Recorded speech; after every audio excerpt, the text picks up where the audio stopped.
Hey everybody, it's Dave here from Dragonhill Games. As many of you probably already know, I own a game store, so it's important for me to have a great selection of cards for my customers to choose from. But how do I know what cards to invest in to ensure that? Well, the answer is this. I follow fundamental investment practices and I watch the market very closely. So here's a look at cards I'm investing in this week. And hey, if you're already a subscriber, I want to thank you for being here. We really appreciate your support. And if you're not, please consider hitting that subscribe button now. We post at least 2 videos every week. Alright, up first this week we have Blood Clock from Saviors of Kamigawa. I've had my eye on this card for a couple of weeks now. It has a fun and interesting interaction in Commander with cards that have the adventure mechanic from the new set Throne of Eldraine. This card allows us to return one of our creatures with adventure back to our hand at the beginning of our upkeep so we can send it off on another adventure. It also has the added benefit of being annoying to all of our opponents because we make them pay 2 life each turn, or return one of the permanents they control to their hands. It's little combos like this that make the game of Commander fun, but the reality is, compared to most of the other degenerate things you can do in Commander, it's not really all that competitive.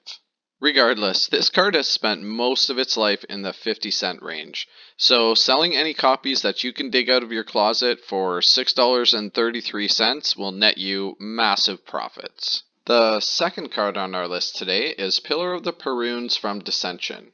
This card has more than tripled in value in the last couple of weeks, and that's because it's shown up in a modern deck that is performing really well called 5-color Niv Mizzet. It's already coming down off of an all-time high that it reached last week of $37.50, being worth only $30 today. So if you have no intention of playing 5-color Niv Mizzet in Modern, now would be a perfect time to unload this card for a tidy profit.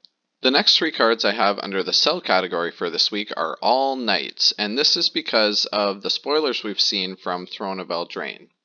Up first is Hackon Stormgull Scourge from Cold Snap. We can see he had a nice spike around Dominaria with all the hype around Knights then, and now again with Throne of Eldraine. The reality is, Knights are not going to be viable in Modern. They're missing some of the key ingredients that make decks like Merfolk successful. Even though Hackon has come down $4 from its all-time highs reached just a week ago, it's still up more than double what it was just a couple of weeks ago, so now's a great time to unload this card. Up next we have Kinsbale Cavalier from Morningtide. Here's another knight that's more than doubled in value since the Throne of Eldraine spoilers have been released, and I'm perfectly happy to sell this card at $4.62. And last on our list for this week under the sell category is Knight Exemplar from Magic 2011.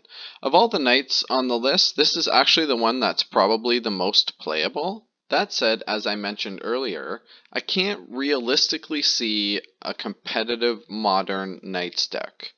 So selling these at nearly $12 for more than double what they were just a couple of weeks ago makes me pretty happy.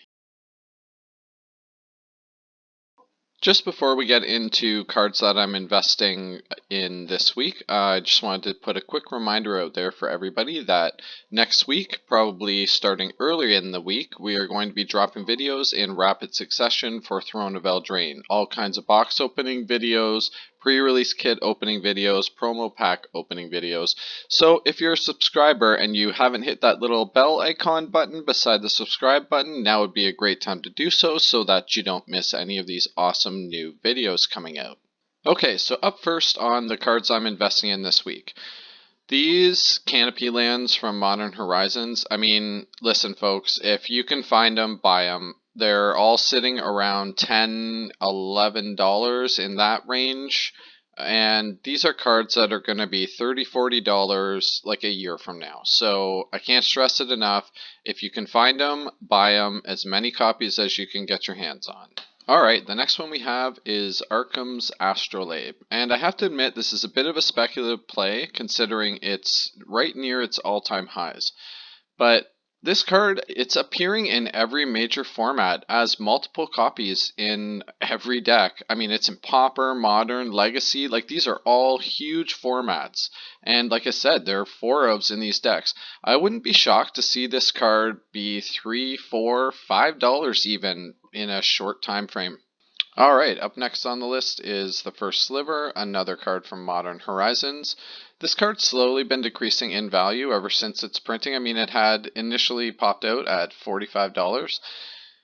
Look, the reality is everybody loves slivers. I mean, the card's gonna get played in Commander. If this isn't the floor at an all-time low of $9.10, it's not far off. And now that most of the Modern Horizons cards have been opened, it's only gonna start increasing in value from here. Okay, and the last card on our list for today is Richard Import, specifically the Masters 25 version. This card bottomed out like around a year ago in the $17-18 range. It's sitting at an all-time low of $15.72. The reality is this card is played in good quality legacy decks. That's not going to be changing anytime soon. I'm happy to buy it at like $15.75 because I really only see upside for this card from here. Just remember that as with all things in life, there are no guarantees, and investing in Magic cards is no different. But making informed decisions can help us make good choices. What cards are on your investment radar? Why don't you let me know down here in the comments section below? Well, I hope you found this information useful, and we'll see you again soon.